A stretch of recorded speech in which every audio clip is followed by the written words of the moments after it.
A las 6 de la mañana, mi puerta empezó a temblar. Mi nuera gritaba mi nombre de forma histérica, como si esta casa le perteneciera.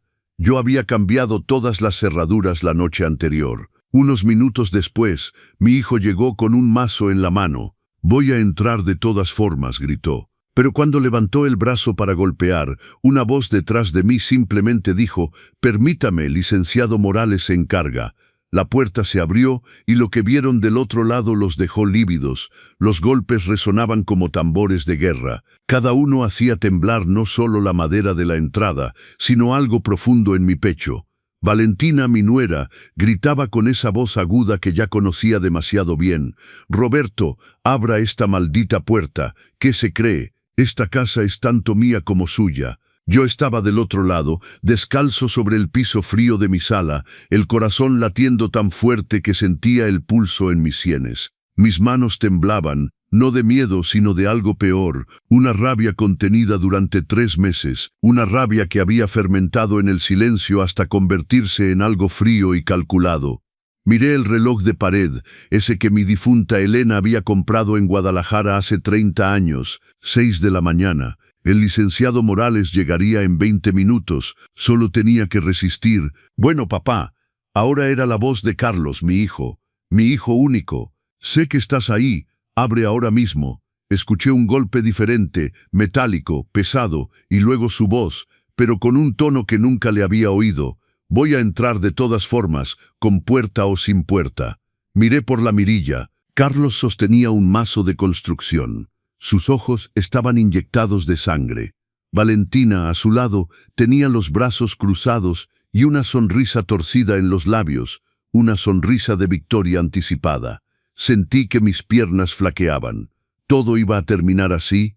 Mi hijo, el bebé que había cargado en mis brazos, al que había cuidado cuando tuvo neumonía a los 7 años, al que había ayudado a pagar su primer coche, iba a tirar mi puerta. Entonces, una voz grave resonó detrás de mí. «Permítame, yo me encargo». Volteé la cabeza. El licenciado Javier Morales estaba de pie en el pasillo con su traje gris impecable y un portafolio de cuero en la mano. Había llegado temprano, mucho más temprano de lo previsto. «¿Cómo entró?», susurré. «Por la puerta de atrás, señor Roberto, como me indicó anoche». Me miró con esos ojos tranquilos que transmitían autoridad. «Ábrales. Es hora de que vean lo que han perdido». Mi mano fue hacia el cerrojo. Lo liberé lentamente, giré la manija. La puerta se abrió y en el momento en que Carlos y Valentina vieron al licenciado Morales de pie ahí con su presencia imponente y su mirada de acero, el mazo cayó al suelo con un ruido sordo. Se pusieron pálidos literalmente, como si hubieran visto un fantasma, porque sabían exactamente quién era este hombre. Y sabían que sus planes acababan de derrumbarse. Pero antes de contarles cómo llegué a cambiar las cerraduras de mi propia casa para protegerme de mi hijo, necesito que entiendan algo. Yo no siempre fui este hombre. El Roberto que abrió esa puerta con mano firme no existía hace 3 meses. Hace 3 meses yo era otra persona. Un tonto, un ingenuo, un padre que creía que el amor podía con todo. Si quieres saber cómo un hombre de 72 años pasó de ser la víctima perfecta a cerrar la puerta en las narices de su propia familia, suscríbete a este canal, porque lo que va a seguir cambiará tu forma de ver el amor paternal para siempre. El licenciado Morales no sonrió. No lo necesitaba. Su presencia bastaba para cambiar toda la energía de ese umbral. Dio un paso adelante, colocándose a mi lado, y habló con esa voz que había aterrorizado a cientos de estafadores en los tribunales. «Buenos días, Carlos. Valentina». Hizo una pausa deliberada. «Lamento informarles que ya no tienen autoridad legal para entrar en esta propiedad sin el consentimiento expreso del propietario». Valentina fue la primera en reaccionar. Su rostro pasó de la palidez al rojo intenso en cuestión de segundos. «¿Quién diablos se cree que es? Vivimos aquí, tenemos derechos». El licenciado Morales abrió el portafolio con una calma exasperante, sacó una carpeta amarilla gruesa y extrajo varios documentos. El ruido del papel era lo único que se escuchaba aparte de la respiración alterada de mi hijo. «Soy el licenciado Javier Morales, notario público de la Ciudad de México, Delegación Miguel Hidalgo. Y esto, levantó los papeles, son documentos que certifican que a partir de las 23:45 de anoche, 15 de marzo, esta propiedad ubicada en Avenida Presidente Masaryk 105, Colonia Polanco, Delegación Miguel Hidalgo, Ciudad de México, fue transferida a un fideicomiso irrevocable a nombre del señor Roberto Méndez, viudo de Elena Ramírez. Carlos finalmente encontró su voz. Sonaba rota, desesperada. «Papá, ¿qué hiciste?» Lo miré, realmente lo miré. Y en ese momento vi al niño asustado que se escondía detrás de mí cuando su madre lo regañaba. Pero también vi al hombre que hace 2 semanas le había dicho a su esposa que yo ya había vivido suficiente. Lo que debía hacer hace 3 meses, Carlos, protegerme de ustedes. Valentina soltó una risa histérica. Protegerse, pero nosotros cuidamos de usted, le hacemos compañía. Sin nosotros, estaría solo muriendo en esta casa enorme. El licenciado Morales la interrumpió sin elevar la voz.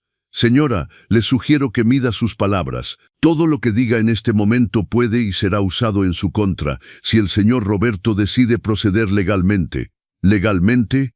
Carlos dio un paso adelante. Pero yo he invertido en esta casa. Pagué la reparación del techo. Pagué la nueva caldera.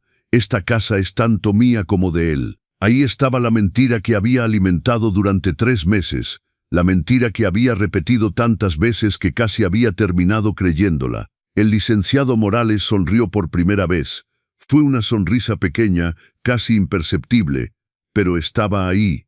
Ah, sí, interesante, porque según los estados de cuenta bancarios que el señor Roberto me proporcionó, el techo fue reparado en agosto del año pasado con 48,000 pesos que él retiró de su cuenta personal. La caldera fue instalada en octubre, también pagada por él por la suma de 42,000 pesos. ¿Quiere que continúe? Carlos abrió la boca, la cerró, la volvió a abrir. Parecía un pez fuera del agua. Valentina cambió de táctica. Se llevó las manos al pecho y las lágrimas comenzaron a rodar por su cara. Lágrimas que había perfeccionado durante estos 3 meses. Suegro Roberto, no entiendo, somos una familia. ¿Cómo puede hacernos esto, después de todo lo que hemos compartido?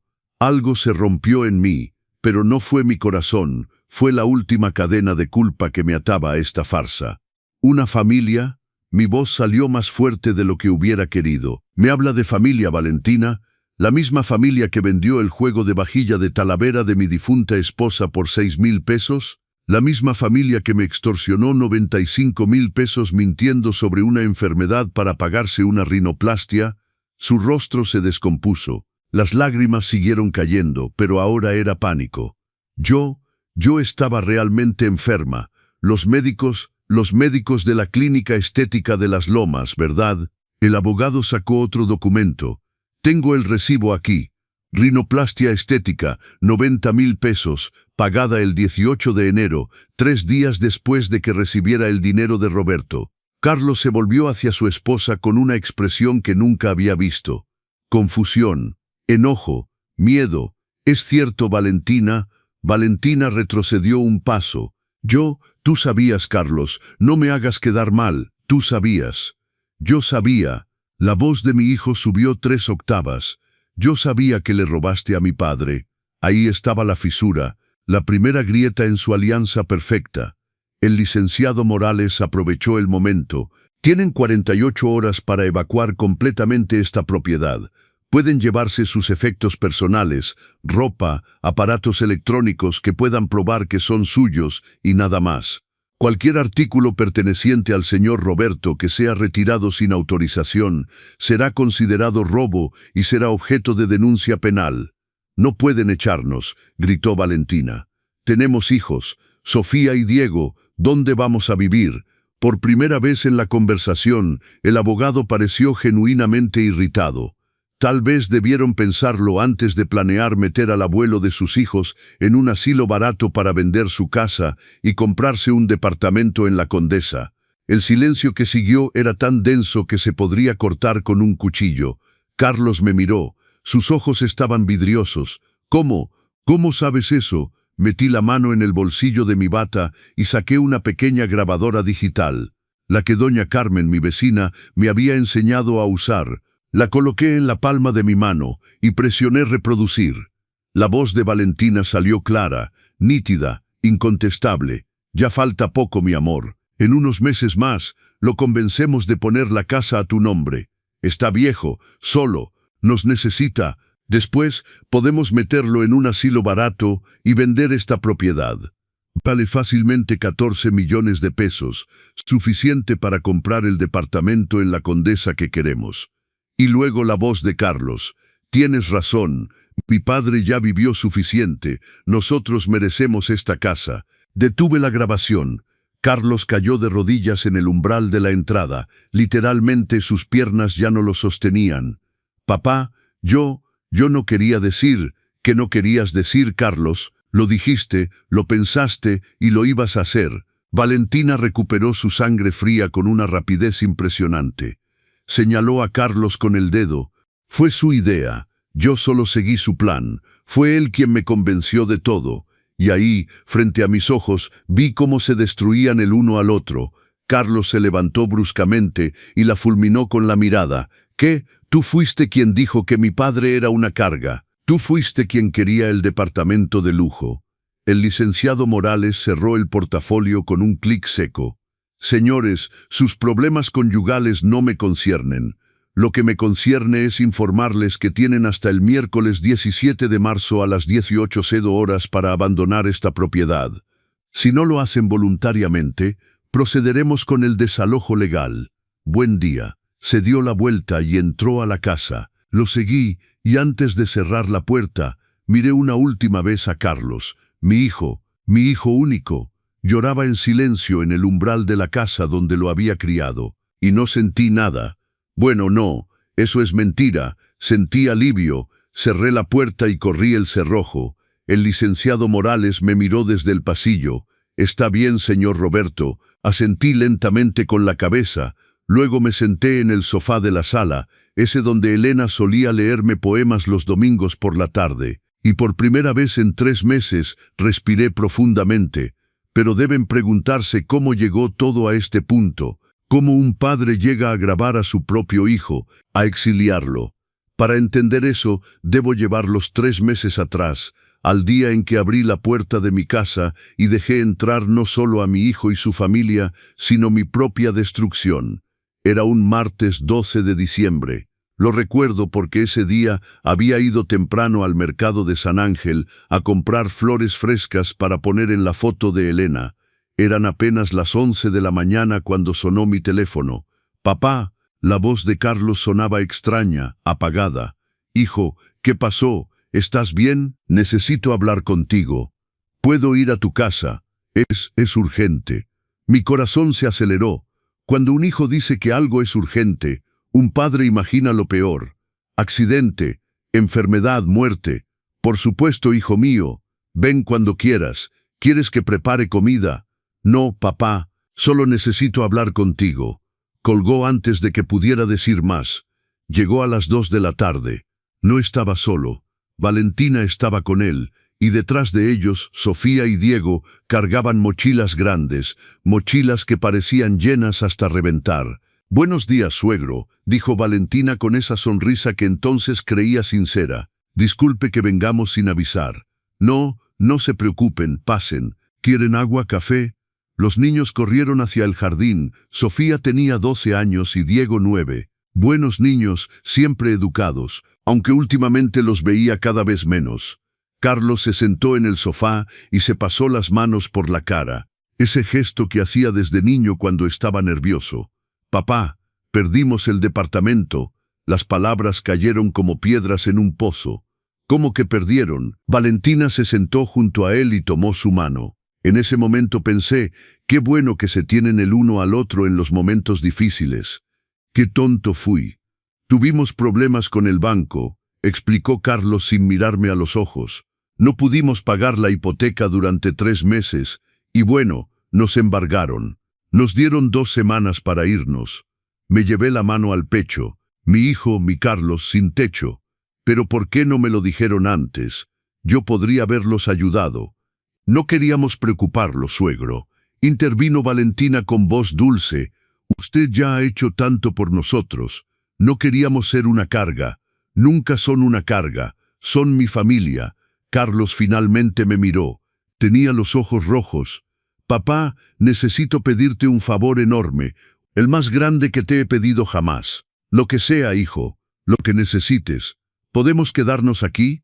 Solo temporalmente, mientras encontramos otro lugar. Tal vez 2 o 3 meses máximo. Mi casa tenía 4 recámaras. Desde que Elena murió hace 5 años, vivía solo en este espacio inmenso que de pronto me parecía demasiado grande, demasiado silencioso. La idea de tener a mi familia cerca, de escuchar risas de niños, de cocinar para más de una persona, por supuesto que pueden quedarse, todo el tiempo que necesiten. Valentina se levantó de golpe y me abrazó. Olía a un perfume caro, demasiado caro para alguien que acababa de perder su casa. Gracias, suegro. No sabe lo que esto significa para nosotros.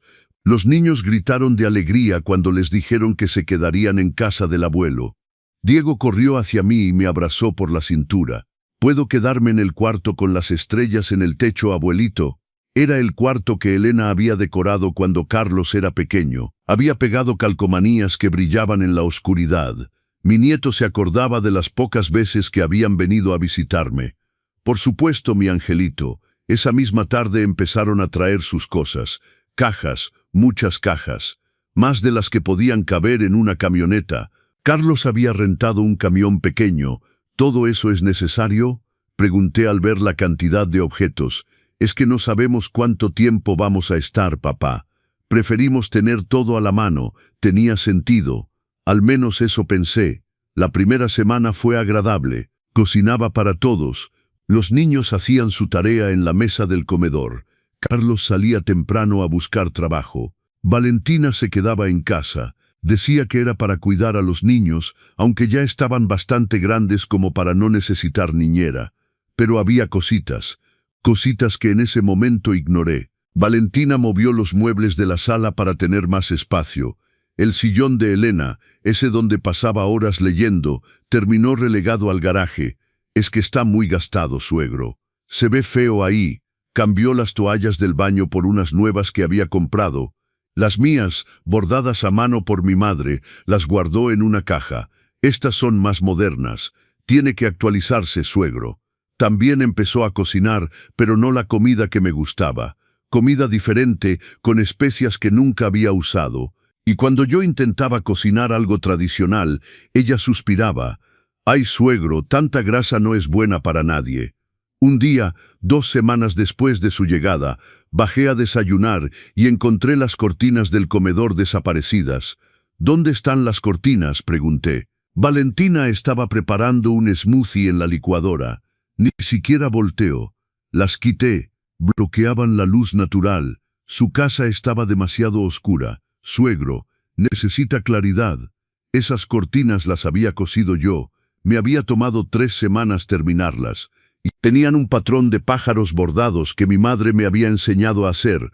Pero me gustaban esas cortinas. Estaban muy viejas, suegro. Era hora de cambiar. Carlos entró en ese momento y le dio un beso en la mejilla a Valentina. «Buenos días, papá. ¿Dormiste bien?» «Hijo, ¿viste que Valentina quitó las cortinas del comedor?» «Ah, sí. Está mejor así, ¿no? Más luminoso. Pero yo las hice. Me tomó mucho tiempo». Carlos se sirvió café con una sonrisa distraída. «Papá, no seas tan sentimental. Solo son cortinas. Valentina tiene buen gusto. Deberías confiar más en ella».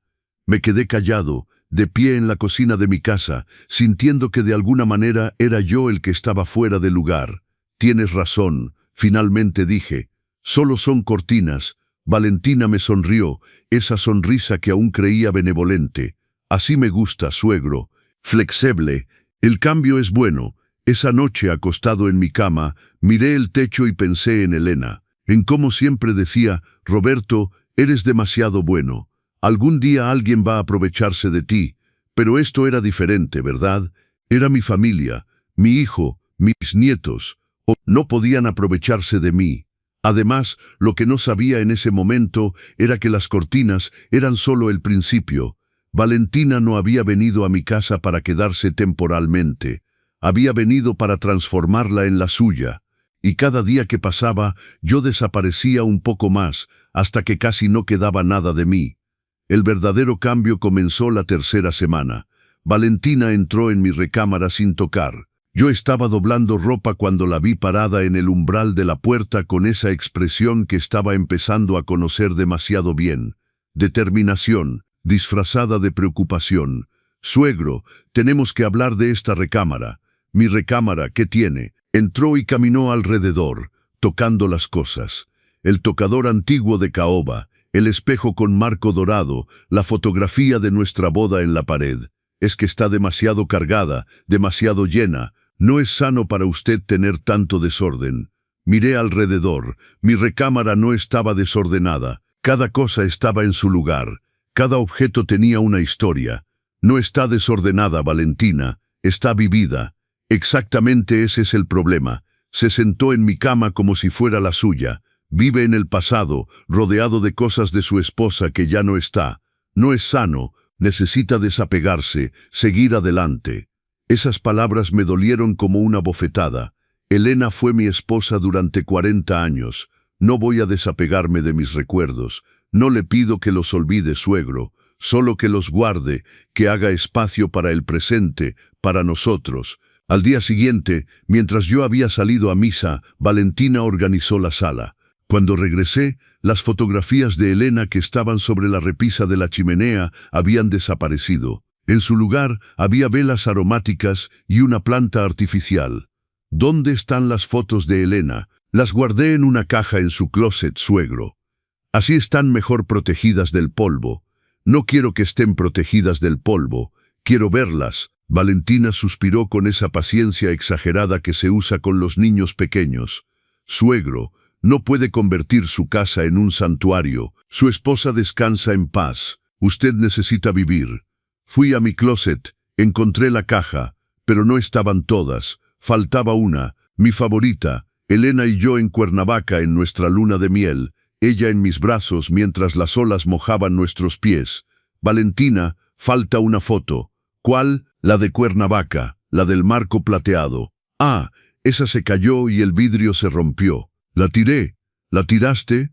El marco estaba oxidado de todas formas, suegro. Ya no servía. Sentí algo romperse en mi pecho. No el marco, la fotografía. Esa noche Carlos llegó tarde. Lo esperé despierto. «Ay, hijo, necesito hablar contigo. Papá, estoy cansado. ¿Puede ser mañana?» «No, tiene que ser ahora». Se tiró en el sofá con un suspiro de fastidio. «Está bien. ¿Qué pasa? Valentina está tirando las cosas de tu madre. Ha cambiado toda la casa y me siento como un extraño en mi propia casa». Carlos ni siquiera levantó la vista de su teléfono. «Papá, Valentina solo está tratando de ayudar. Esta casa estaba muy abandonada, muy antigua». «No, es mi casa, Carlos, y me gustaba como estaba. Pues tal vez necesitabas que alguien te mostrara que hay otras formas de vivir». Finalmente levantó la vista. «¿Sabes cuál es tu problema, papá? Que te aferras demasiado al pasado. Mamá murió hace 5 años. Es hora de que sigas adelante». Esas palabras me atravesaron como cuchillos. Seguir adelante no significa olvidar a tu madre. Significa dejar de vivir en un museo. Se levantó. «Valentina está tratando de modernizar las cosas. Deberías estar agradecido de que alguien se preocupe por ti». Y se fue a dormir. Me quedé sentado en la oscuridad de la sala, con las velas aromáticas de Valentina perfumando el aire con un olor que no era el de mi casa. Y por primera vez desde que se habían mudado lloré. Pero lo peor aún no había llegado. Una semana después, Valentina entró en la cocina con una sonrisa enorme. «Suegro, tengo una noticia maravillosa. Contraté una empresa de limpieza profunda. Vienen mañana para dejar todo impecable». «Empresa de limpieza, pero yo limpio la casa». «Ay, suegro, con todo respeto, usted limpia a la antigua. Necesitamos una desinfección profesional. No se preocupe, yo pago». Al día siguiente, llegaron 3 personas en uniforme, con productos de limpieza industrial. Valentina los dirigía como un general en guerra. «Esos muebles al garaje. Llévenlos al basurero. Esas cajas también. Y esa vitrina vieja, por favor, quítenla». «Espere». Corrí hacia ellos. «Esa vitrina perteneció a mi abuela. No pueden tirarla. Está llena de polillas, suegro. Es un nido de bichos. No me importa, Pertenece a mi familia. Valentina hizo un gesto de exasperación. Está bien, la dejamos, pero al menos déjelos quitar todas esas cosas viejas del garaje. No presté atención a qué exactamente quitaron del garaje. Error fatal. 2 días después, busqué la colección de discos de vinilo de Elena, los discos de rancheras y boleros que había coleccionado durante 30 años. Los que poníamos los domingos por la tarde, mientras ella me abrazaba en la cocina y cantaba en mi oído. No estaban. Valentina, ¿dónde están los discos de Elena? Los discos, ay suegro, esos los tiró el equipo de limpieza. Estaban rayados. Algunos ni siquiera se podían escuchar. ¿Los tiraron? Sí, pero no se preocupe. Ahora existe Spotify. Puede escuchar cualquier música que quiera. Me senté en el piso del garaje, justo donde antes estaba el sillón de Elena, donde estaban sus discos, nuestros recuerdos, nuestra vida, y lloré como no había llorado desde su funeral. Valentina apareció en la puerta. Ay, suegro, no sea tan dramático. Son solo cosas, objetos, pero no eran solo objetos. Eran pedazos de mi vida, pedazos de Elena, pedazos de mí, y ella los estaba tirando a la basura, uno por uno. Esa noche hablé con doña Carmen, mi vecina de muchos años. Tenía 60 años y era viuda como yo. Nos sentamos en su jardín con café de olla.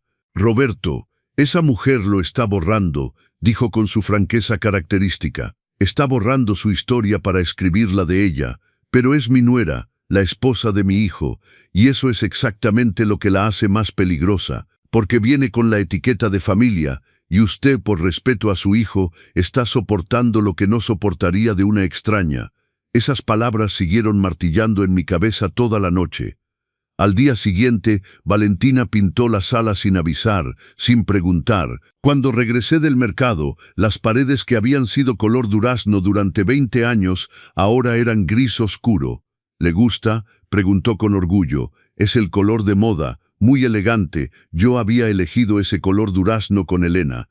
Pasamos todo un fin de semana pintando juntos. Pues ahora es gris. El durazno estaba pasado de moda. Suegro, tiene que actualizarse. Carlos llegó y aplaudió. «¡Wow! Está increíble, mi amor. Muy moderno. Tu papá no está contento», dijo Valentina con voz de víctima. Carlos me miró con decepción.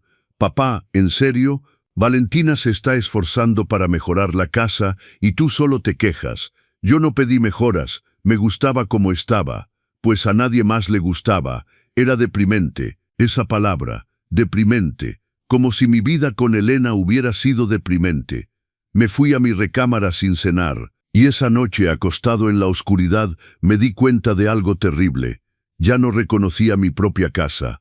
Las paredes, los muebles, los olores, todo era diferente, todo era de Valentina. Y yo me estaba convirtiendo en el inquilino de mi propio hogar. Pero si pensaban que perder mis recuerdos era lo peor que Valentina me había hecho, estaban equivocados. Porque lo que vino después no fue solo robar objetos, fue robar algo mucho más valioso. Y cuando lo descubrí, entendí que mi nuera no era solo manipuladora, era una ladrona. Y mi hijo, mi propio hijo, lo sabía. Era un jueves por la tarde, 18 de enero. Recuerdo la fecha exacta porque era el aniversario de lo que habría sido el cumpleaños 78 de Elena. Si hubiera estado viva, yo siempre ponía flores frescas en su fotografía ese día, pero la fotografía ya no estaba en la sala. Estaba guardada en una caja en mi closet. Bajé a la cocina para prepararme un té. Necesitaba algo para calmarme. Últimamente había dormido mal, pesadillas donde mi casa se hacía cada vez más pequeña y no encontraba la salida. Valentina estaba en el comedor con su laptop abierta. Hablaba por teléfono con alguien. Sí, todavía la tengo. Es Talavera de Puebla auténtica antigua. Tiene detalles en oro de 24 quilates. Una pausa. No, no es robada. Es de mi familia. Otra pausa. 6,000 pesos es muy poco. Vale al menos 15,000. Me acerqué. En la pantalla de su computadora había fotografías de mi vajilla de Talavera. La vajilla que Elena me había regalado para nuestro 30º aniversario.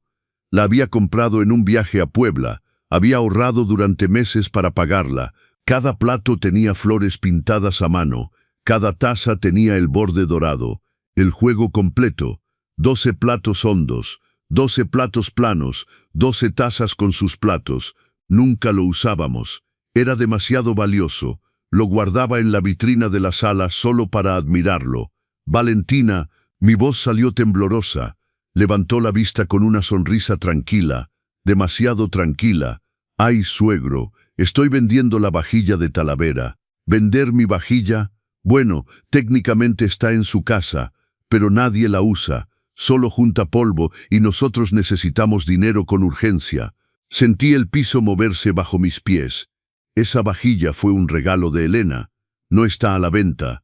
Suegro, sea razonable. Son solo platos y nosotros estamos en una situación muy difícil. Carlos no ha conseguido trabajo. Los niños necesitan útiles escolares nuevos. El pago de la bodega donde guardamos nuestras cosas vence la próxima semana y no tenemos con qué pagar. Y por eso vas a vender mis cosas. No son solo sus cosas, suegro. Somos una familia. Lo que es suyo es nuestro. Así funcionan las familias. Mis manos temblaban. Mi corazón latía tan fuerte que sentía el pulso en mis oídos. Cancela esa venta ahora mismo. Valentina cerró la laptop con un suspiro dramático. ¿Sabe cuál es su problema, suegro? Que es egoísta. Nosotros lo acogemos, lo cuidamos, le hacemos compañía para que no esté solo en esta casa enorme. Y usted no es capaz de ayudarnos cuando más lo necesitamos. ¿Qué va a hacer con esos platos? Mirarlos hasta que se muera. Esas palabras me golpearon como puñetazos. No es egoísmo, es mi historia, es lo que Elena me dejó. Elena está muerta, suegro. Los muertos no necesitan vajillas. Los vivos necesitan dinero para comer. En ese momento entró Carlos. Traía una bolsa del súper. ¿Qué pasa? Se pueden oír los gritos desde la calle. Tu padre no quiere que vendamos la vajilla de Talavera, dijo Valentina con voz de niña regañada. Prefiere que sus nietos pasen hambre antes que desprenderse de unos platos viejos. Carlos me miró con esa expresión que me partía el alma. Decepción, cansancio, fastidio. Papá, ¿en serio? ¿Vas a hacer un drama por unos platos? No son solo platos, es el regalo de aniversario que me dio tu madre. Y estoy seguro de que mamá preferiría que sus nietos comieran antes que tener platos guardados que nadie usa. Se acercó a Valentina y puso la mano en su hombro. Vende la vajilla, mi amor. Papá va a entender. No voy a entender. No tienen derecho. Valentina se levantó con lágrimas en los ojos, lágrimas perfectas que rodaban justo por el centro de sus mejillas sin correr el maquillaje. ¿Sabe qué, suegro? Tiene razón, no tenemos derecho a nada, solo somos una carga para usted. Carlos, escuchaste a tu padre, no somos bienvenidos aquí. Es mejor que hagamos nuestras maletas y nos vayamos a la calle. Después de todo, ¿qué importa si los niños duermen en un albergue? Al menos la vajilla del suegro estará a salvo. Mi amor, no digas eso. Carlos la abrazó y me miró con dureza. Papá, ¿ves lo que haces? ¿Ves cómo la lastimas? No podía creerlo. De alguna manera, yo era el villano de la historia. Carlos, esa vajilla vale mucho para mí, pues para nosotros vale poder comer, gritó mi hijo. Nunca me había gritado así, pero no te preocupes, papá, no vamos a tocar tu preciosa vajilla. No vamos a tocar nada. De hecho, es mejor que nos vayamos para que puedas vivir solo con tus recuerdos y tus objetos sin que nadie te moleste. Empezó a caminar hacia las escaleras. Valentina lo siguió sollozando. Los niños aparecieron en el pasillo con caras asustadas. ¿Qué pasa, papá?, preguntó Diego con voz pequeña. Nada, hijo. Vamos a hacer nuestras maletas. Tu abuelo quiere que nos vayamos. Yo no dije eso, grité. Pero nadie me escuchó. Pasaron 2 horas. 2 horas en las que escuché movimiento arriba, cajas arrastrándose, puertas cerrándose, el llanto suave de Sofía, y yo sentado en la cocina, las manos temblorosas sobre la mesa, preguntándome cómo había llegado a esto. Finalmente, Carlos bajó solo. Valentina está arriba haciendo las maletas. Los niños están confundidos y asustados. Espero que estés orgulloso. Carlos, solo pedí que no vendieran la vajilla de tu madre. ¿Y qué querías que hiciéramos, papá? Que mendigáramos en la calle, que dejáramos de comer. Se sentó frente a mí con los ojos llorosos. Pensé que eras diferente, pensé que entenderías, pero resulta que eres como todos los viejos egoístas que solo piensan en sus cosas y no en su familia. Esas palabras, viejos egoístas, mi propio hijo. Está bien, susurré. Que venda la vajilla. Que la venda. Si es lo que necesitan, que la venda.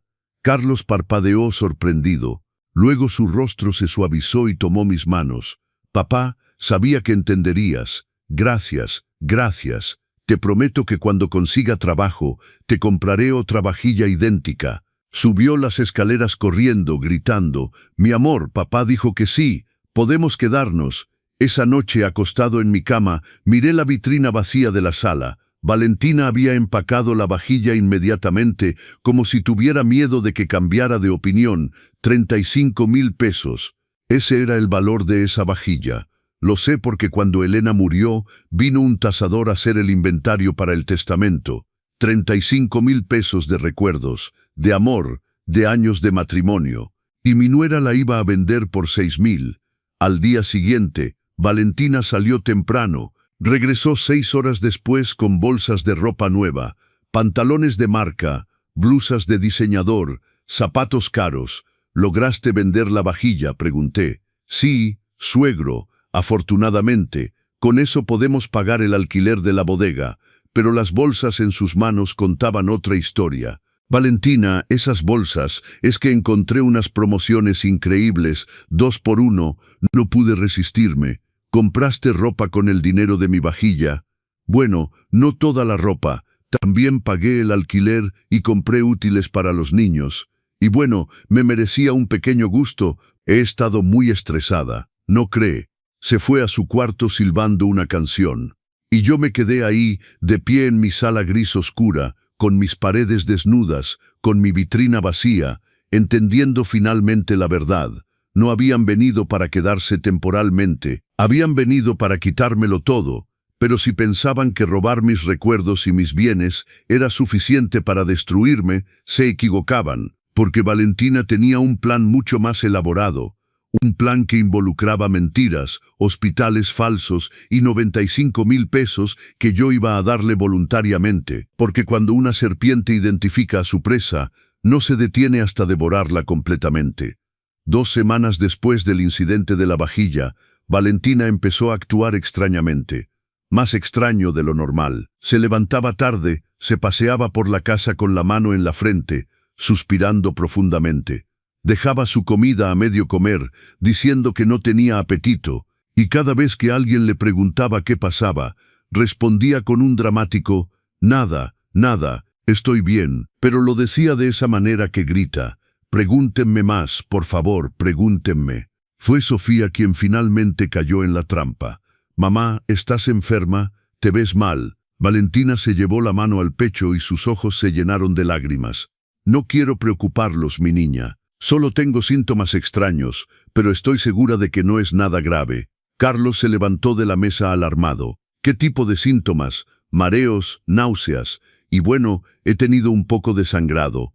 Bajó la voz como si fuera un secreto terrible. De lugares donde no debería. Mi corazón se aceleró. A pesar de todo, no le deseaba mal a nadie, mucho menos una enfermedad grave.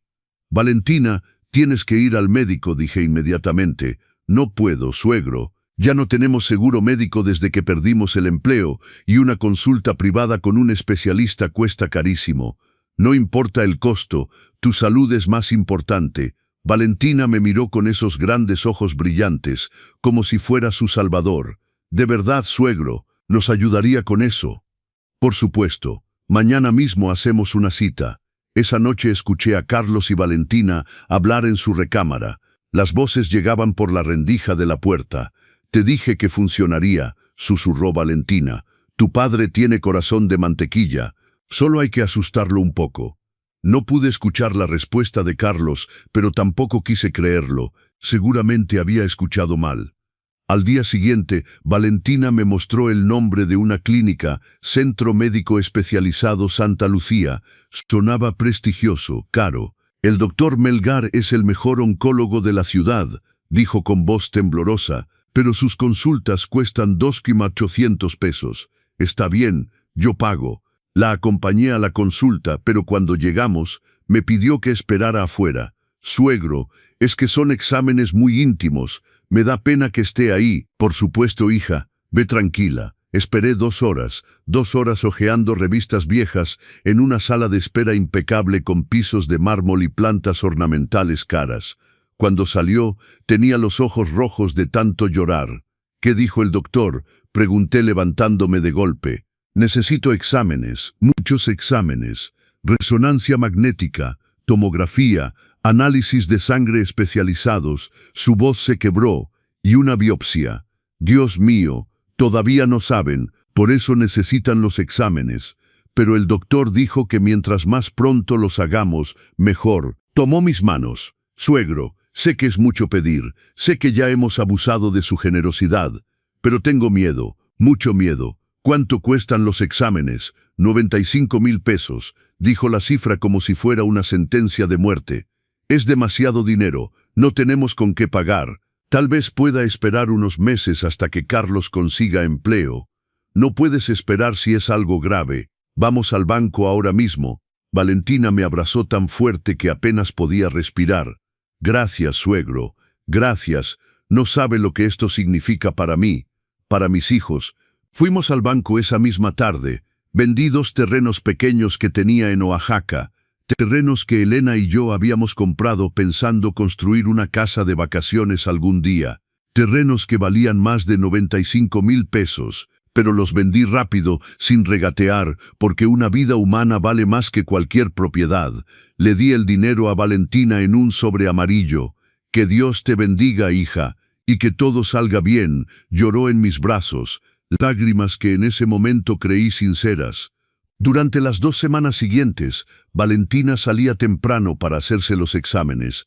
Regresaba cansada, pálida, con historias de agujas, máquinas y doctores preocupados. ¿Ya hay resultados?, preguntaba todos los días. Todavía no, suegro. Son exámenes muy complejos, toman tiempo. Los niños estaban asustados. Diego me preguntó una noche: «Abuelito, ¿mamá se va a morir?». «No, mi angelito, tu mamá va a estar bien, los doctores la van a curar». Pero por dentro, yo también tenía miedo. Y entonces llegó ese martes 5 de febrero, día de tianguis en el barrio. Fui a comprar verduras. El puesto de doña Leticia estaba junto al del señor Ramírez, que vendía pollo. Y ahí, en medio de la conversación sobre el precio de los jitomates, doña Leticia me dijo: «Oiga, Roberto, vi a su nuera el otro día en la Plaza Carso. Se veía muy bien, muy guapa. Cuando la vio, el viernes pasado, salía de una de esas clínicas finas de cirugía estética». El mundo se detuvo. ¿Cirugía estética? Sí. La clínica Alphaville en Las Lomas. Mi sobrina trabaja ahí de recepcionista. Me contó que su nuera se hizo una rinoplastia. Le quedó muy bonita, por cierto. Regresé a casa con las bolsas del mandado temblando en mis manos. Valentina estaba en la sala viendo televisión, comiendo palomitas, con su nariz nueva. Era sutil, pero ahora que lo sabía podía verlo. La punta un poco más respingada, el puente más fino. «Valentina, ¿puedo hablar contigo?» «Claro, suegro. ¿Qué pasa?» Me encontré a doña Leticia en el tianguis. Su rostro no cambió, ni un músculo. «Ah, qué bueno. ¿Cómo está?» «Bien. Me contó que te vio saliendo de la clínica Alphaville». Silencio. «La clínica de cirugía estética en Las Lomas», continué con voz temblorosa. «El viernes pasado, el día que supuestamente te hacías la resonancia». Valentina lentamente dejó el bol de palomitas sobre la mesa. «Con cuidado. Suegro, ¿puedo explicar?» «¿Explicar qué?» Mi voz salió más fuerte de lo que quería. «¿Explicar que me mentiste? ¿Que me sacaste 95,000 pesos con una enfermedad inventada?» «No inventé nada. Me sentía mal. Te hiciste una rinoplastia con mi dinero». Se levantó del sofá con esa velocidad que me daba miedo. «¿Y si lo hice? ¿Cuál es el problema? Yo también merezco sentirme bien conmigo misma. No todo gira alrededor de usted y sus necesidades. Era mi dinero. Dinero que di porque pensé que estabas enferma. Estaba enferma. Enferma de inseguridad. Enferma de baja autoestima». Tocó su nariz con orgullo. «Esta cirugía me salvó la vida tanto como cualquier tratamiento contra el cáncer. No podía creerlo, no podía creer el descaro. Quiero mi dinero de vuelta. Valentina soltó una risa fría que me heló la sangre. Su dinero, suegro, usted me lo dio. Fue un regalo. No hay devoluciones. No fue un regalo. Fue para tu tratamiento médico. Y lo usé para un tratamiento médico. La cirugía reconstructiva es lo mismo. En ese momento entró Carlos. Traía puesto el uniforme de un restaurante. Finalmente había conseguido empleo de mesero. ¿Qué pasa aquí? Se oyen los gritos desde la calle. Tu padre me está acosando, dijo Valentina con voz de víctima perfecta. Me está reclamando el dinero que me dio para una cirugía que necesitaba. Una cirugía que necesitabas. Me volví hacia mi hijo. Carlos, ella me mintió. Me dijo que tenía cáncer. Me sacó 95,000 pesos para hacerse una rinoplastia. Esperaba que mi hijo tomara mi lado, que se indignara, que la confrontara, pero en lugar de eso suspiró con fastidio. Papá, ya sabíamos que Valentina se iba a hacer la nariz. El piso desapareció bajo mis pies. ¿Qué? Le molestaba mucho, quería corregirlo desde hace años. Le dije que aprovechara que tú ofrecías el dinero. Yo no ofrecí dinero para una cirugía estética. Ofrecí dinero porque pensé que estaba enferma. Carlos se acercó y me habló como si fuera un niño pequeño. Papá, ¿de verdad importa para qué se usó el dinero? Al final, ayudaste a tu nuera a sentirse mejor consigo misma. Deberías estar orgulloso, orgulloso. Me mintieron, no mentimos, simplemente no te dimos todos los detalles. Se encogió de hombros. De todas formas, ¿qué ibas a hacer con esos 95,000 pesos? Guardarlos hasta que te mueras. Al menos ahora sirvieron para algo útil. Valentina cruzó los brazos con una sonrisa satisfecha. Si yo fuera usted, no haría tanto escándalo, suegro, a menos que quiera que nos vayamos. Porque si seguimos peleando así, será imposible vivir bajo el mismo techo. Era una amenaza disfrazada de preocupación, pero una amenaza al fin, y lo peor es que funcionó, porque la idea de quedarme solo otra vez, de volver al silencio de esta casa vacía, me aterraba más que perder dinero. Está bien, susurré, olvidemos esto. Así me gusta, papá. Carlos me palmeó el hombro. Mañana todo estará mejor, ya verás. Esa noche no dormí. Me quedé despierto mirando el techo, sintiendo cómo cada pedazo de mí se derrumbaba. Mi vajilla de Talavera, mis recuerdos, mi dinero, mi dignidad, ¿qué quedaba? Y sobre todo, hasta dónde iba a llegar antes de desaparecer completamente. Pero lo que no sabía es que Valentina y Carlos no se conformarían con mis objetos, ni con mis bienes, ni con mi casa renovada a su gusto. No, querían todo. Y yo estaba a punto de descubrir exactamente hasta dónde estaban dispuestos a llegar para obtenerlo. Porque una noche bajé a buscar un vaso de agua y escuché una conversación que cambiaría mi vida para siempre. Era el 22 de febrero, 2:37 de la madrugada. Lo sé porque miré el reloj antes de levantarme. Tenía la garganta seca, ese tipo de sequedad que te despierta y no te deja volver a dormir hasta que bebes agua. Me puse mi bata y bajé las escaleras despacio. Los escalones de madera crujen de noche y no quería despertar a nadie. La casa estaba oscura, excepto por la luz de la luna que entraba por la ventana del pasillo. Estaba a mitad del camino hacia la cocina cuando escuché voces. Venían del jardín, voces que susurraban. Carlos y Valentina. Algo en mi instinto me dijo que no encendiera la luz, que no hiciera ruido. Me quedé paralizado junto a la puerta de la cocina que daba al jardín, escondido por las sombras. Y si no funciona, era la voz de Carlos. Sonaba nervioso. Y si se niega, no se va a negar. La voz de Valentina era fría, calculadora. Nada que ver con el tono dulce que usaba conmigo. Ya falta poco, mi amor. Solo necesitamos unos meses más. ¿Unos meses más de qué? De ablandarlo, de hacerle sentir que nos necesita, que está muy viejo, que ya no puede solo. Escuché el sonido de un cigarro encendiéndose. Valentina fumaba a escondidas. Pensaba que no lo sabía. En 3 meses máximo, continuó, lo convencemos de poner la casa a tu nombre. Para su seguridad, ¿entiendes? Le decimos que si le pasa algo, si se cae, si se enferma, va a ser un problema legal enorme, que es mejor tener todo en orden. Mi corazón empezó a latir tan fuerte que tuve miedo de que lo escucharan. ¿Y si sospecha?, preguntó Carlos. No va a sospechar. Está solo. Solo nos tiene a nosotros. Y además, Valentina rió suavemente. Ya le demostramos quién manda aquí. Tiramos sus cosas, cambiamos su casa, le sacamos dinero y no hizo nada. Absolutamente nada. Es débil, Carlos. Y los débiles siempre pierden. Sentí mis piernas temblar. Me apoyé contra la pared para no caer. Y después, la voz de mi hijo sonaba vacilante. Después de que firme, después, Valentina exhaló el humo, lo convencemos de que estaría mejor en una residencia, un asilo. Hay unos baratos en Ecatepec, 9,000 pesos al mes, nada comparado con el valor de esta propiedad.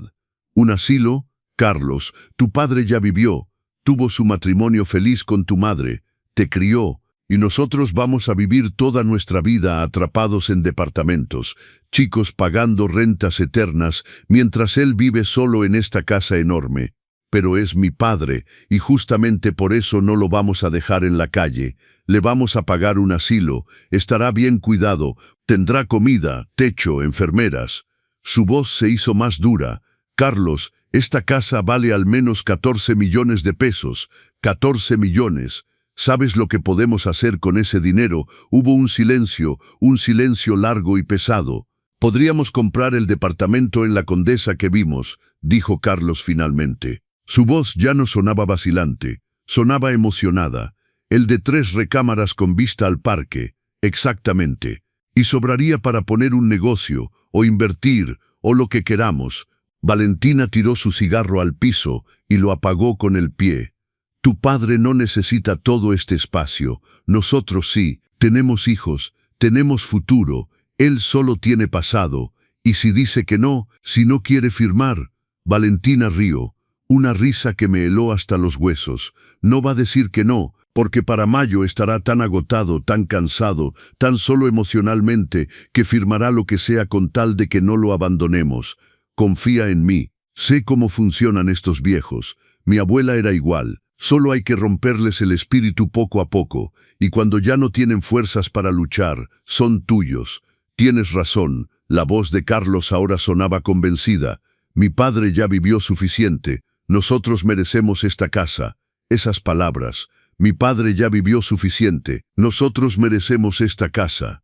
Saliendo de la boca de mi hijo único, el bebé que había cargado en brazos, el niño que había consolado cuando tenía miedo de las tormentas, el adolescente al que había ayudado con su tarea hasta medianoche, el joven al que había apoyado cuando nadie más creía en él, mi hijo planeando robarme todo y meterme en un asilo barato.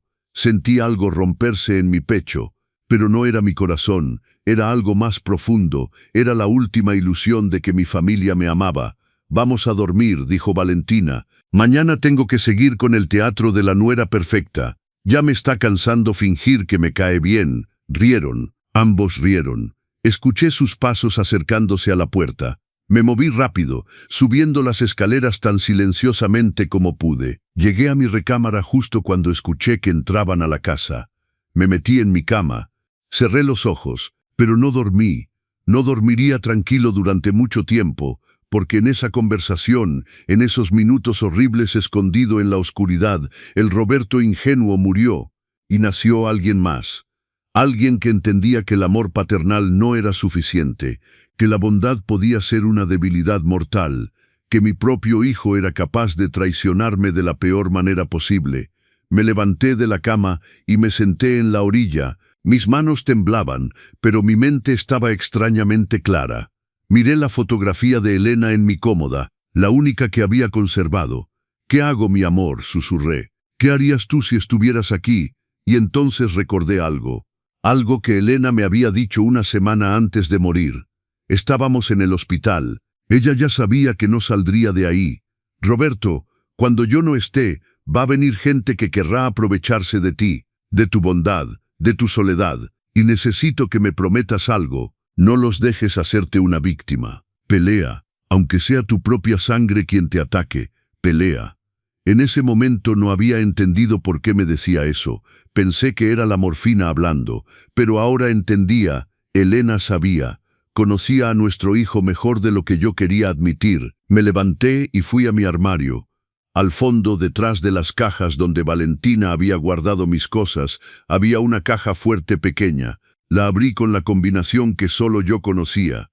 Dentro estaban los documentos de la casa, las escrituras, los papeles del testamento, todo.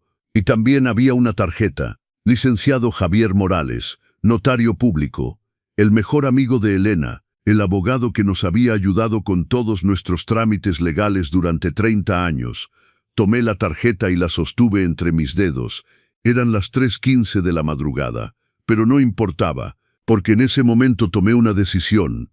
No iba a ser una víctima. No iba a terminar en un asilo barato mientras mi hijo y su esposa disfrutaban de mi casa. No los iba a dejar borrarme. Iba a pelear, pero no iba a pelear gritando. No iba a pelear llorando. No iba a hacer escenas dramáticas. Iba a pelear en silencio. Iba a planear. Iba a esperar. Y cuando llegara el momento perfecto, les iba a cerrar la puerta en las narices, literal y figurativamente. Me volví a acostar, esta vez con una extraña sensación de calma, porque por primera vez en 3 meses tenía el control. Ellos no lo sabían todavía, pero lo iban a descubrir, porque mientras Valentina y Carlos dormían tranquilos esa noche, seguros de su plan perfecto, yo estaba despierto en la oscuridad, transformándome. El hombre débil que conocían estaba muriendo, y en su lugar nacía alguien nuevo. Alguien que les iba a demostrar que subestimar a un hombre de 72 años era el peor error de sus vidas.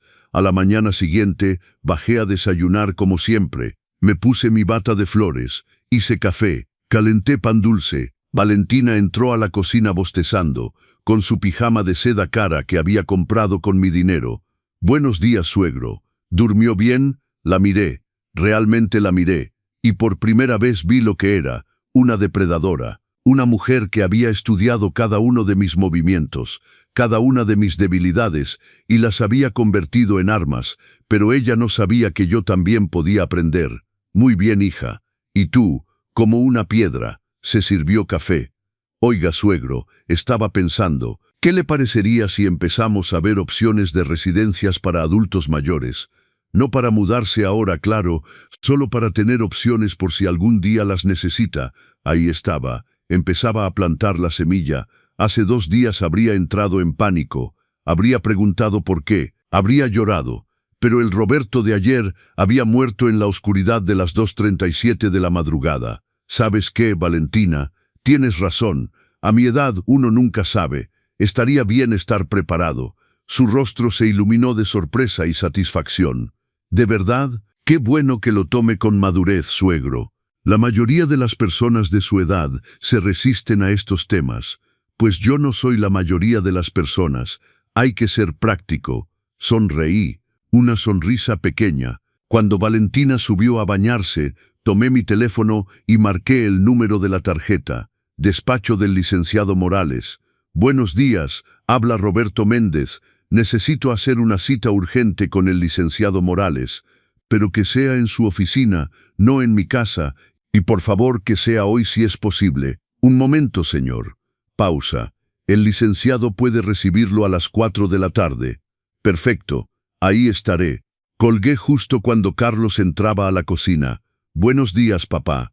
«¿Con quién hablabas?» «Con el médico. Me recordaron que tengo cita para mis exámenes de rutina». Mentí con una facilidad que me sorprendió. «Ah, está bien. ¿Quieres que te acompañe?» «No, hijo. Sé que tienes que trabajar. Puedo ir solo». A las 3 de la tarde salí de casa. Tomé un taxi al despacho del licenciado Morales en Polanco. La secretaria me hizo pasar inmediatamente. El abogado se levantó de su silla cuando me vio.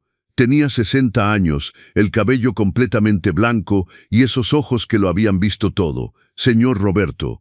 Me dio un abrazo sincero. «¿Cuánto tiempo? Elena estaría feliz de saber que finalmente viene a verme». «Finalmente, Elena me pidió que cuidara de usted cuando ella ya no estuviera. Me hizo prometer que si algún día necesitaba ayuda legal, yo estaría ahí. Han pasado 5 años y es la primera vez que me llama. Entonces dígame, ¿qué está pasando?» Y se lo conté todo. Absolutamente todo. Los cambios en la casa. la vajilla vendida, los 95,000 pesos de la cirugía falsa. Y finalmente, la conversación que había escuchado en el jardín. El licenciado Morales tomaba notas. Su rostro no mostraba sorpresa, solo una tristeza profesional. ¿Tiene pruebas de la conversación? No la grabé, pero sé lo que escuché. Entiendo. Dejó su pluma. Señor Roberto, lo que su hijo y su nuera están planeando tiene un nombre. Despojo patrimonial agravado. Es un delito. Pero necesitamos pruebas concretas. ¿Cómo consigo esas pruebas? Necesita una grabación, una conversación donde su plan sea claro, y necesita documentar todo. Los objetos que vendieron sin su permiso, el dinero que le sacaron con engaños, todo. Tengo los recibos bancarios de los 95,000 pesos y fotos de la vajilla antes de que la vendiera. Excelente, es un comienzo. Ahora respecto a la casa, tomó una carpeta y empezó a explicarme las opciones legales. Fideicomiso, testamento en vida, escritura con candado jurídico. Lo que recomiendo es crear un fideicomiso irrevocable. La casa permanece a su nombre bajo protección legal. Usted puede vivir en ella todo el tiempo que desee y puede designar beneficiarios que recibirán la propiedad solo bajo condiciones específicas que usted establezca. ¿Cómo qué condiciones? Como que los beneficiarios solo pueden recibir la casa después de cierta edad, o que nunca podrán venderla, o que si usted es internado en un asilo sin su consentimiento, el fideicomiso se anula y la casa pasa a otra persona. Una chispa de esperanza se encendió en mi pecho, y mi hijo no podría hacer nada, absolutamente nada. Una vez establecido el fideicomiso, ni un juez puede modificarlo sin su consentimiento explícito. ¿Cuánto tiempo toma? Si me autoriza, puedo tener los documentos listos en una semana, pero necesito que me traiga las escrituras originales. Las tengo en casa, en una caja fuerte. Perfecto. Y una cosa más, señor Roberto.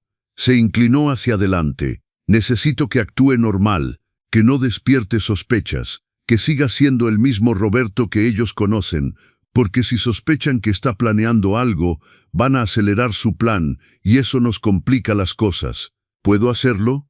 Sé que puede. Elena siempre me decía que usted era mucho más fuerte de lo que parecía. Simplemente nunca había necesitado demostrarlo. Salí del despacho con una carpeta llena de documentos, y por primera vez en meses, con algo que había olvidado que existía, esperanza. Pero también salí con una misión. Necesitaba esa grabación. Esa noche, durante la cena, actué perfectamente normal. Sonreí, serví la comida, pregunté a cada uno cómo les fue en su día. Valentina me miró con aprobación. Se ve contento hoy, suegro. ¿Pasó algo bueno? Solo que el doctor dijo que estoy muy bien de salud para mi edad. Todavía tengo años por delante. Vi cómo su sonrisa se congeló por una fracción de segundo. Años por delante no estaba en su plan. ¡Qué bueno, suegro!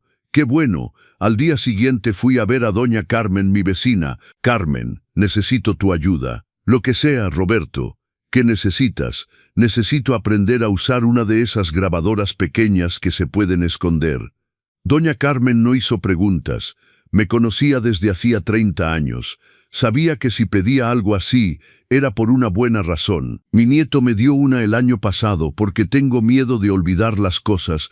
Nunca la he usado. Es tuya. Me enseñó a usarla.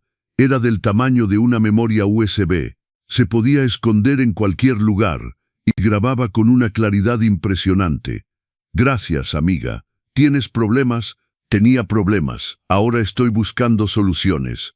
Durante la semana siguiente, fui 3 veces más al despacho del abogado. Llevé las escrituras, firmé documentos, establecí el fideicomiso y cada noche dejaba la grabadora encendida en diferentes lugares de la casa, en la sala, en el comedor, en el jardín. Grabé conversaciones de Carlos y Valentina, hablando de acelerar el proceso, de presionar más al viejo, de cuánto tiempo más iban a tolerar vivir ahí, y finalmente, una noche, grabé oro puro. Estaban en su recámara. Pensaban que yo ya dormía. La grabadora estaba escondida detrás de un florero en el pasillo, justo frente a su puerta. Valentina dijo con voz clara y audible: Ya falta poco, mi amor. En unos meses más lo convencemos de poner la casa a tu nombre. Está viejo solo. Nos necesita. Después podemos meterlo en un asilo barato y vender esta propiedad. Vale fácilmente 14 millones de pesos. Suficiente para comprar el departamento en la Condesa que queremos. Y Carlos respondió, tienes razón. Mi padre ya vivió suficiente. Nosotros merecemos esta casa. Era casi idéntico a la conversación que había escuchado semanas atrás, pero ahora lo tenía grabado, con fecha, con hora, con sus voces incontestables. Al día siguiente llevé la grabación al licenciado Morales, la escuchó completa, 2 veces, luego asintió. Es suficiente, más que suficiente. ¿Cuál es el siguiente paso? Esperamos. Su fideicomiso está listo. Los documentos están registrados legalmente. Su casa está protegida. Pero quiero que tengamos un momento de máximo impacto. Un momento donde muestren su verdadera naturaleza frente a testigos. ¿Cómo? Provóquelos. Haga algo que los fuerce a mostrar su verdadero color. Y cuando lo hagan, yo estaré ahí. Pensé durante 2 días qué podía hacer que los forzara a mostrar su plan. Y entonces se me ocurrió. El 14 de marzo, durante la cena, dije de manera casual, Carlos, Valentina, he estado pensando, tienen razón, a mi edad, mantener esta casa es mucho trabajo. Tal vez debería considerar mudarme a una residencia, y ustedes podrían quedarse con la propiedad. Los ojos de Valentina se iluminaron como árboles de Navidad. ¿De verdad, suegro? ¿Habla en serio? Completamente. De hecho, he visto residencias muy bonitas. Hay una en Ecatepec que se ve excelente. Carlos tomó mi mano. Papá, es una decisión muy madura de tu parte. Estoy orgulloso de ti. Solo necesito que me ayuden con el papeleo. Hay que transferir la escritura de la casa. El licenciado Morales puede ayudarnos. ¿Qué les parece si lo llamo? Sí. Valentina casi gritó de emoción. Llámelo mañana mismo. De hecho, ya hablé con él. Puede venir el lunes 15 de marzo a las 10 de la mañana. Perfecto, dijo Carlos. Estaremos aquí. Esa noche escuché su celebración desde mi recámara. Champán, risas, planes, y yo en mi cama sonreí en la oscuridad. Porque pensaban que habían ganado, no sabían que el verdadero juego apenas comenzaba. El lunes 15 de marzo amaneció soleado. Carlos y Valentina se levantaron temprano, emocionados. Valentina se vistió como para una boda. Carlos se puso su traje. Estaban eléctricos de emoción. Pero lo que no sabían es que yo había cambiado las cerraduras el domingo por la noche y que el licenciado Morales no venía a transferirles la casa. Venía a mostrarles que se habían equivocado de persona. El domingo 14 de marzo por la noche, después de que todos se fueran a dormir, hice algo que nunca pensé hacer. Llamé a un cerrajero de emergencia. ¿Puede venir ahora? Pregunté en voz baja desde mi recámara. Señor, son las 11 de la noche. Pago el triple, pero tiene que ser ahora y tiene que ser silencioso. Llegó a las 11:30, un hombre de unos 40 años con su caja de herramientas. Le expliqué la situación susurrando. Necesito que cambie todas las cerraduras de la casa. La puerta principal, la puerta de atrás, la del garaje, todas. Su familia no tiene llave. Exactamente por eso estoy cambiando las cerraduras. Me miró con esos ojos que lo habían visto todo, y asintió. Entiendo, señor. No es la primera vez que me llaman para algo así. Trabajó durante 2 horas. El sonido de las herramientas era mínimo, pero cada ruido hacía latir mi corazón. Tenía miedo de que Carlos o Valentina se despertaran, pero no se despertaron. A la 1:30 de la madrugada el cerrajero terminó. Me entregó 4 juegos de llaves nuevas. Listo, señor. Estas son las únicas llaves que existen. Las antiguas ya no funcionan. Pagué 3.500 pesos en efectivo, dinero que había retirado del banco durante la semana sin que nadie lo supiera. Gracias. Y por favor, si alguien pregunta, usted no estuvo aquí. Me guiñó el ojo. Cuídese, señor. Y lo que sea que esté planeando, le deseo suerte. Cuando se fue, me senté en la sala oscura. Mi casa con cerraduras nuevas que solo yo podía abrir. Era un símbolo, un acto de resistencia. Llamé al licenciado Morales. Está hecho. Perfecto. Llegaré mañana a las 6:30 de la mañana, antes de que despierten. Me abrirá por la puerta de atrás como acordamos, y me quedaré dentro hasta el momento indicado. Y si sale mal, no saldrá mal, señor Roberto. Confíe en mí, y confíe en usted. Mañana recupera su vida. Esa noche dormí 3 horas, no por miedo, sino por anticipación. El lunes llegó. Carlos y Valentina se levantaron temprano, emocionados. Valentina llevaba un vestido vino, tacones, maquillaje perfecto. Parecía alguien que iba a firmar un contrato millonario, que en su mente era exactamente eso. «Buenos días, suegro». Me abrazó con un entusiasmo falso que ahora podía ver con total claridad. «¡Qué día tan importante! Estoy tan feliz de que tome esta decisión. Es lo mejor para todos». «Sí, hija, lo mejor para todos». Carlos bajó con su traje gris, el mismo que usaba para bodas y eventos importantes. «Papá, ¿ya desayunaste? ¿Quieres que prepare algo especial?» «No, hijo, ya comí algo ligero». «Los nervios, sabes. Es normal estar nervioso, pero vas a ver que todo sale bien». Tomó mis manos. «Vas a estar en un lugar bonito, con gente de tu edad, con atención médica las 24 horas, y nosotros vamos a visitarte todo el tiempo, te lo prometo». Mentiras, todo mentiras, pero ahora podía identificarlas como si llevaran una etiqueta brillante. «Lo sé, hijo, confío en ustedes». A las 9, Valentina empezó a ponerse ansiosa. «¿A qué hora dijo que llegaría, suegro?» «A las 10. «Ay, falta todavía. Estoy tan nerviosa». «¿Nerviosa de qué?». Pregunté con inocencia perfecta. «De todo el proceso. Es un paso importante para usted, suegro». A las 9:30, el timbre sonó. Valentina prácticamente saltó del sofá. «Llegó temprano. Qué bueno. Voy a abrir». Pero cuando llegó a la puerta y giró la manija, no se abrió. «Suegro, la puerta está cerrada con llave». «Ah, sí. Anoche puse el cerrojo. Ya voy». Me acerqué despacio. Miré por la mirilla. No era el licenciado Morales. Era doña Leticia vendiendo tamales. «No es él. Es doña Leticia. ¿No va a abrir?» «No. Ya desayuné. Gracias». Valentina me miró extraño, pero no dijo nada. A las 10 en punto el timbre sonó de nuevo. Esta vez era el abogado, pero venía acompañado de un hombre más joven con un maletín.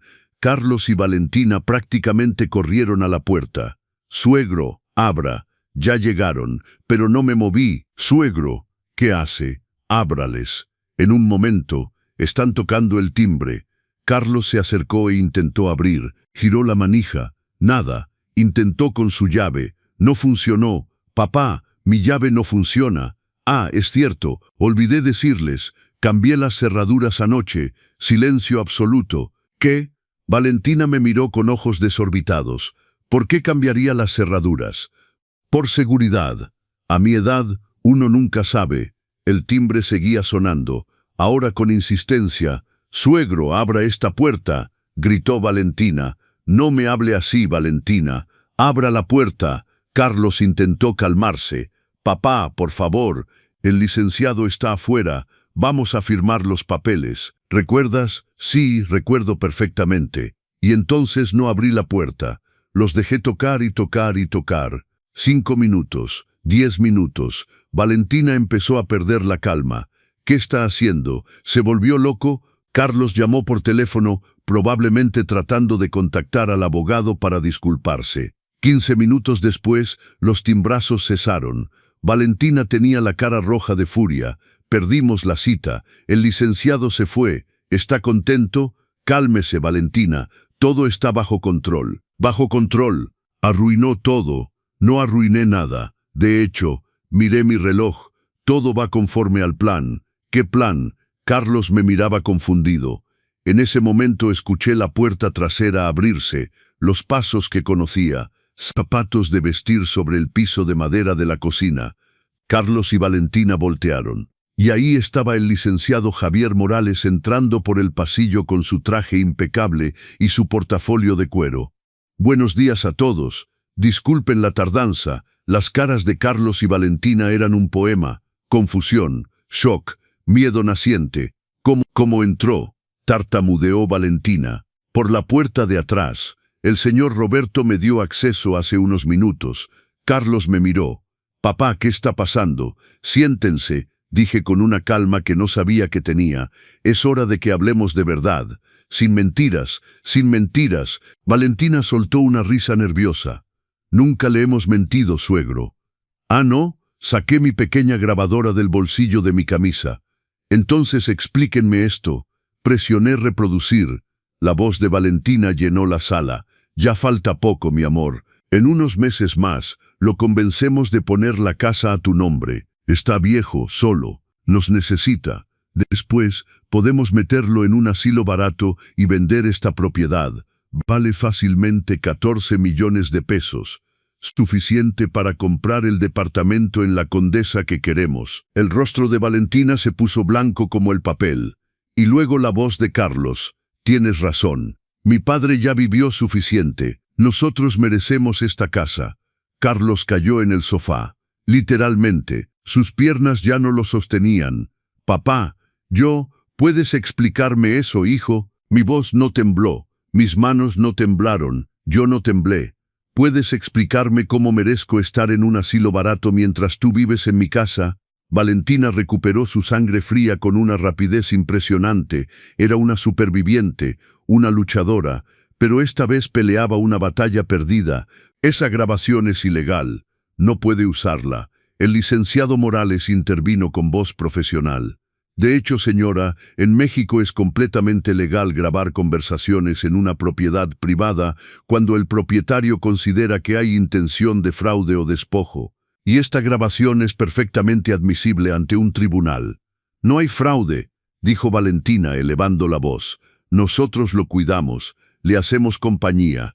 Esta casa estaría vacía y triste sin nosotros. Cuidarme, solté una risa amarga. Vender mi vajilla de Talavera sin permiso es cuidarme. Tirar los discos de mi difunta esposa es cuidarme. Sacarme 95,000 pesos con una enfermedad falsa es cuidarme. Carlos se cubrió el rostro con las manos. Papá, por favor, que Carlos. Por favor, que olvide que mi hijo único, el niño al que le di todo, planeaba tirarme como basura en un asilo mientras disfrutaba de todo lo que tu madre y yo construimos. Las lágrimas empezaron a rodar por mi cara, pero no eran lágrimas de debilidad, eran lágrimas de liberación. Durante 3 meses me hicieron sentir que estaba loco, que era egoísta, que era un viejo amargado que no podía despegarse del pasado. Me hicieron dudar de mí hasta creer que tenían razón. Valentina intentó acercarse. Suegro, podemos arreglar esto. No me toque. Retrocedí un paso. No me vuelva a tocar jamás. Y no me vuelva a llamar suegro como si fuéramos familia. Porque la familia no destruye. La familia no roba. La familia no planea meter a su propia sangre en un asilo barato para quedarse con la casa. El licenciado Morales abrió su portafolio. Creo que es momento de entregar los documentos oficiales. Sacó una carpeta gruesa y se la entregó a Carlos, quien la tomó con manos temblorosas. ¿Qué es esto? Lean. Tómense su tiempo. Carlos abrió la carpeta. Valentina se acercó para leer por encima de su hombro. Y vi el momento exacto en que entendieron. El momento en que su plan perfecto se derrumbó. Carlos leyó la primera página, luego la segunda. Sus ojos se movían cada vez más rápido, con pánico creciente.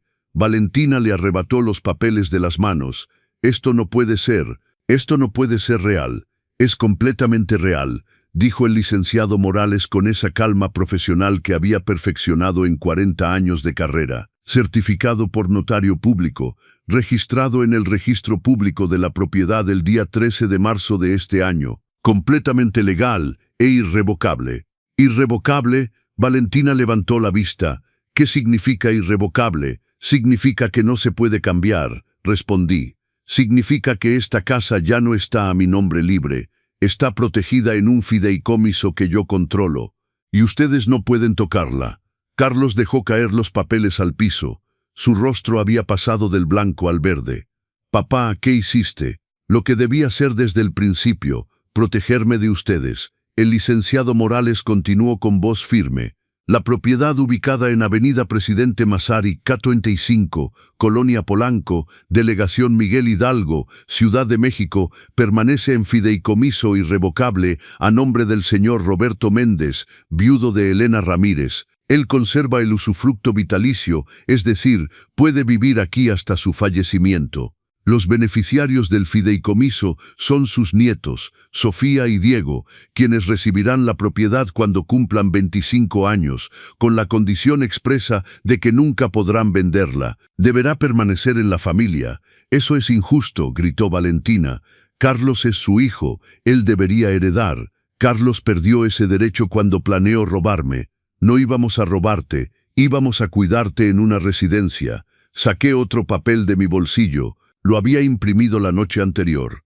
Hablan de la residencia geriátrica La Esperanza en Ecatepec, la que cuesta 9,000 pesos al mes y tiene una calificación de 1 estrella en Internet, donde las quejas hablan de comida en mal estado, maltrato y negligencia médica. Valentina abrió la boca. La cerró.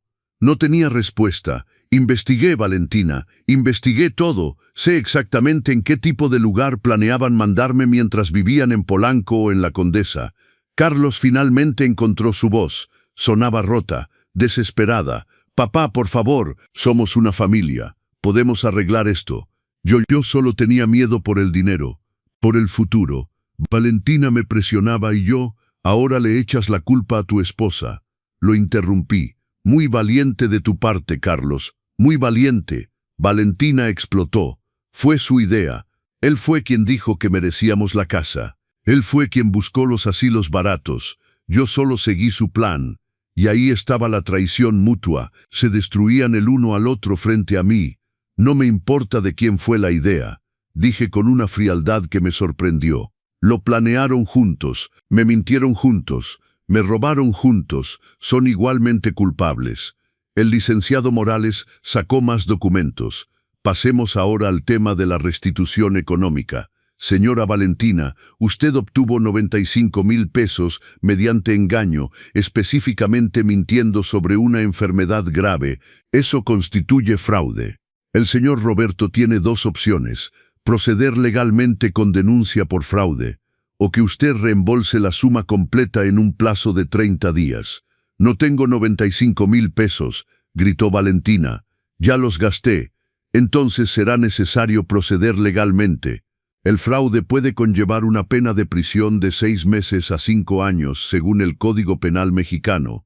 Valentina se volvió hacia Carlos. Di algo, haz algo, es tu padre. Pero Carlos estaba paralizado, en estado de shock total. El licenciado Morales continuó, implacable. Además, está el tema de la venta no autorizada de bienes privados. La vajilla de Talavera tenía un valor estimado de 35,000 pesos. Fue vendida sin el consentimiento del propietario. Es robo calificado. Ella me dijo que podía venderla, mintió Valentina desesperada. Tengo testigos que dicen lo contrario, y tengo fotografías de la vajilla con sus fechas originales que prueban que pertenecía al señor Roberto desde hace 15 años. Valentina empezó a caminar de un lado a otro como un animal enjaulado. Esto es una pesadilla, una pesadilla. No, dije con voz firme. Esto es justicia. El licenciado Morales cerró el portafolio con un clic definitivo. Señor Roberto, ¿desea proceder con las acciones legales o prefiere darles la opción de restitución voluntaria?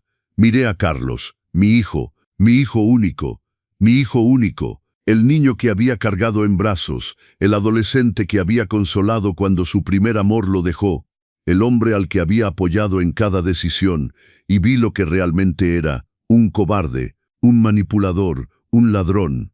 Quiero que se vayan. Papá. Carlos se levantó. Por favor, no hagas esto. Tienen 48 horas para abandonar esta casa.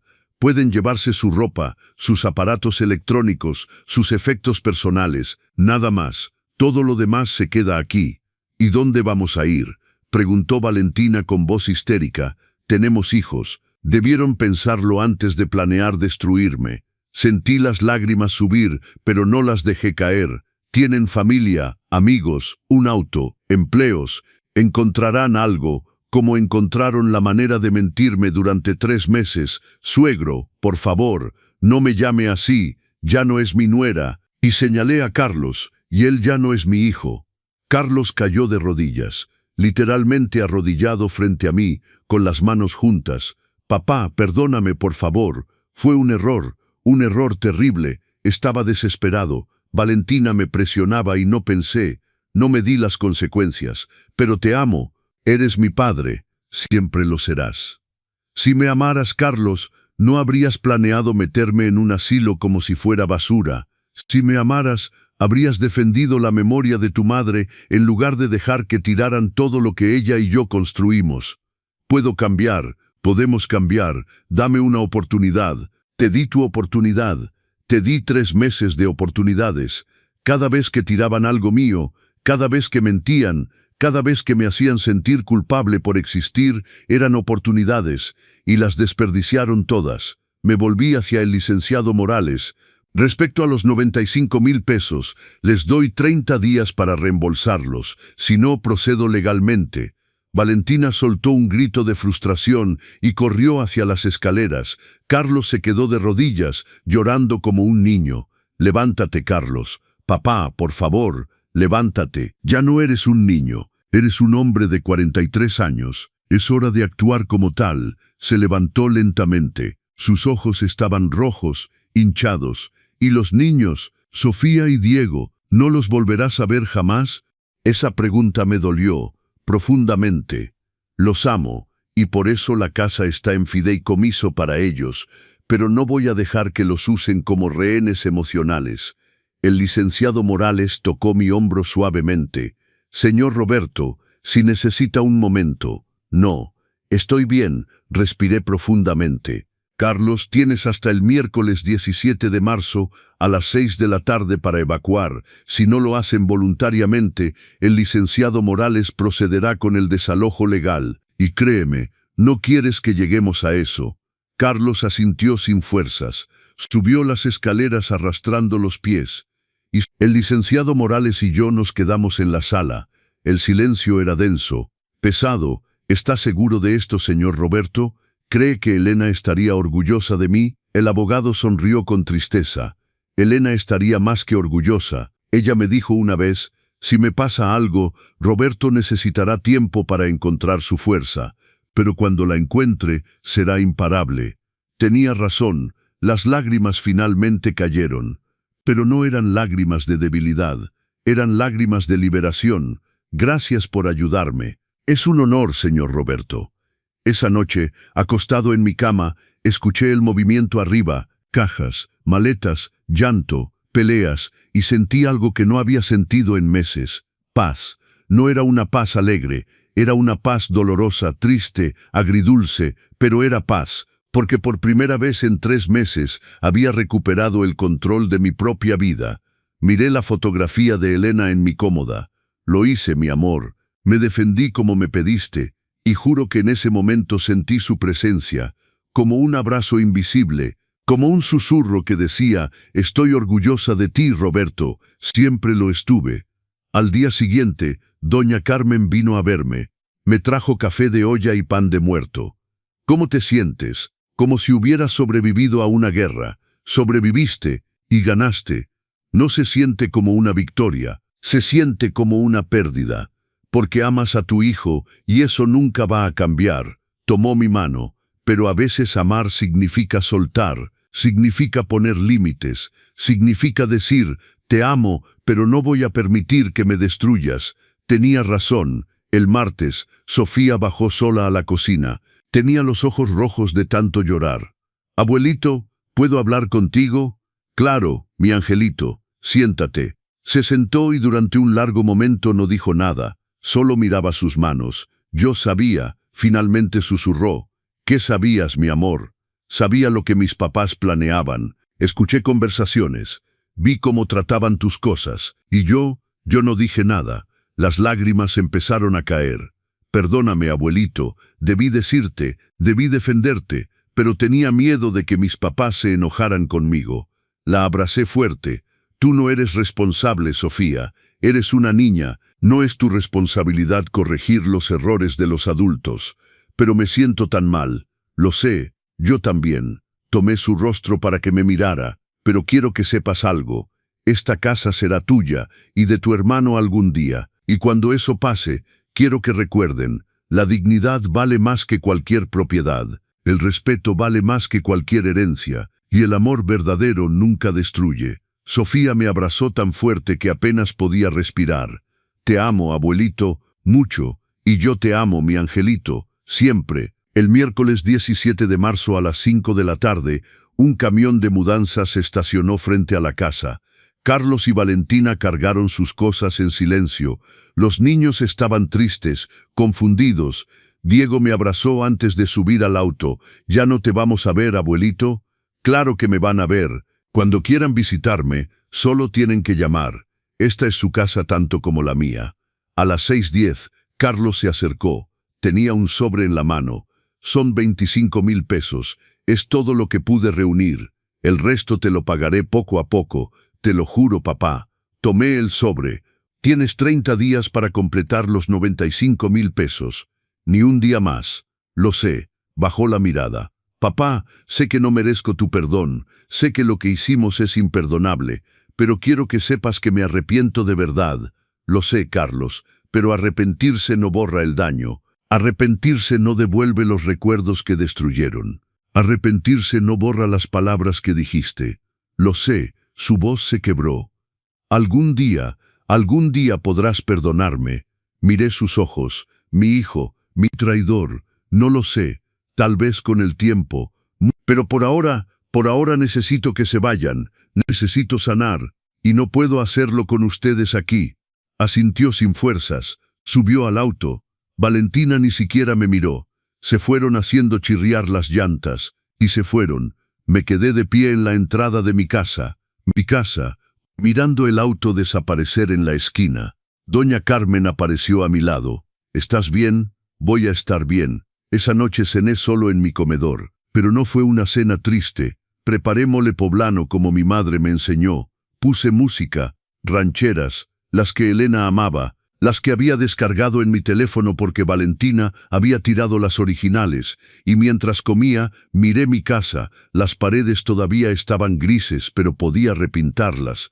Las cortinas todavía faltaban, pero podía coser nuevas. Los recuerdos habían sido destruidos, pero podía crear nuevos, porque eso es lo que hacen los hombres fuertes. No nos rendimos, no nos rompemos, reconstruimos. 3 meses después era junio. Los jacarandas de mi calle estaban floreciendo, llenando el aire de ese color violeta que Elena amaba tanto. Había repintado las paredes, color durazno otra vez. Había cosido cortinas nuevas con flores bordadas. Había vuelto a poner fotografías de Elena por toda la casa. Y algo más. Había empezado a vivir otra vez. Me inscribí en clases de pintura en el Centro Cultural del barrio. Conocí a otras personas de mi edad, hombres con historias similares, hombres que también habían sobrevivido a traiciones familiares. Nos hicimos amigos, nos apoyábamos, nos recordábamos que éramos más que padres, más que esposos, más que proveedores, éramos nosotros mismos. Una tarde de junio sonó mi teléfono, número desconocido. «Bueno, abuelito», era Sofía. «Mi angelito, ¿cómo estás?» «Bien». «Bueno, no tan bien. Papá y mamá se divorciaron». Mi corazón se detuvo. ¿Qué? Mamá se fue. Dijo que ya no quería estar con papá, que él la traicionó, que todo era su culpa. Se fue a vivir con otro hombre, uno que conoció en el gimnasio. Su voz se quebró. «Y nosotros vivimos en un departamento horrible en Nesa con papá. Es chiquito, oscuro, huele mal. Oh, mi amor, pero no llamo para pedirte que nos regreses. Sé que no podemos volver. Solo llamaba para escuchar tu voz y decirte que tenías razón en todo, abuelito». «¿En qué, Sofía? Mamá nunca nos amó de verdad, ¿verdad? Solo quería el dinero, la casa. Y papá fue muy tonto, muy débil. Lloró. Te extraño, abuelito, mucho. Tú también me extrañas, mi angelito, todos los días. Puedo ir a verte algún día. Puedes venir cuando quieras. Siempre ha sido tu casa. Gracias, abuelito. Te amo, y yo te amo, mi amor. Siempre». Colgué y me quedé mirando el teléfono durante mucho tiempo. Valentina se había ido, como las serpientes, había encontrado otra víctima, otro plan, otra oportunidad, y Carlos estaba pagando las consecuencias de sus decisiones. No sentí alegría, pero tampoco sentí culpa. Sentí aceptación. A veces la vida nos enseña de la manera más difícil, y a veces las personas tienen que perderlo todo para entender el valor de lo que tenían. Esa noche, sentado en mi jardín bajo las estrellas, tomando té de manzanilla, reflexioné sobre todo lo que había pasado. Había perdido a mi hijo, al menos temporalmente, pero había ganado algo más valioso, yo mismo, porque aprendí que el amor sin respeto no es amor, es esclavitud. Aprendí que la verdadera familia no te destruye, te construye. Aprendí que a los 72 años todavía tienes derecho a defender tu dignidad. Y aprendí que nunca es demasiado tarde para decir basta, porque la verdadera riqueza no está en lo que posees, está en lo que no permites que te quiten. Tu dignidad, tu paz, tu derecho a vivir sin miedo en tu propia casa. Y eso no tiene precio. Y así termina mi historia, una historia que nunca pensé vivir, una historia que me rompió el corazón, pero que también me dio una fuerza que no sabía que tenía. Si esta historia tocó tu alma, si te hizo reflexionar sobre tus propios límites, sobre tu propia familia, sobre tu propia dignidad, házmelo saber en los comentarios. Dime desde dónde nos ves, desde qué país, desde qué ciudad. Me encantaría saber que estas palabras llegaron a tu corazón, no importa dónde estés. Y si conoces a alguien que esté pasando por algo similar, comparte esta historia. Porque a veces saber que no estamos solos es lo que nos da el valor para defendernos. No olvides suscribirte al canal Los Consejos del Abuelo para más historias de vida, de superación, de hombres y mujeres que se negaron a ser víctimas. Dale like si esta historia te tocó el corazón y dime en los comentarios desde dónde nos estás viendo hoy. Porque al final, todos merecemos vivir con dignidad, todos merecemos ser tratados con respeto, y todos merecemos cerrar las puertas que nos lastiman, aunque sean las puertas de nuestra propia familia. Gracias por acompañarme hasta el final. Nos vemos en la próxima historia. Con cariño, Abuelo Roberto.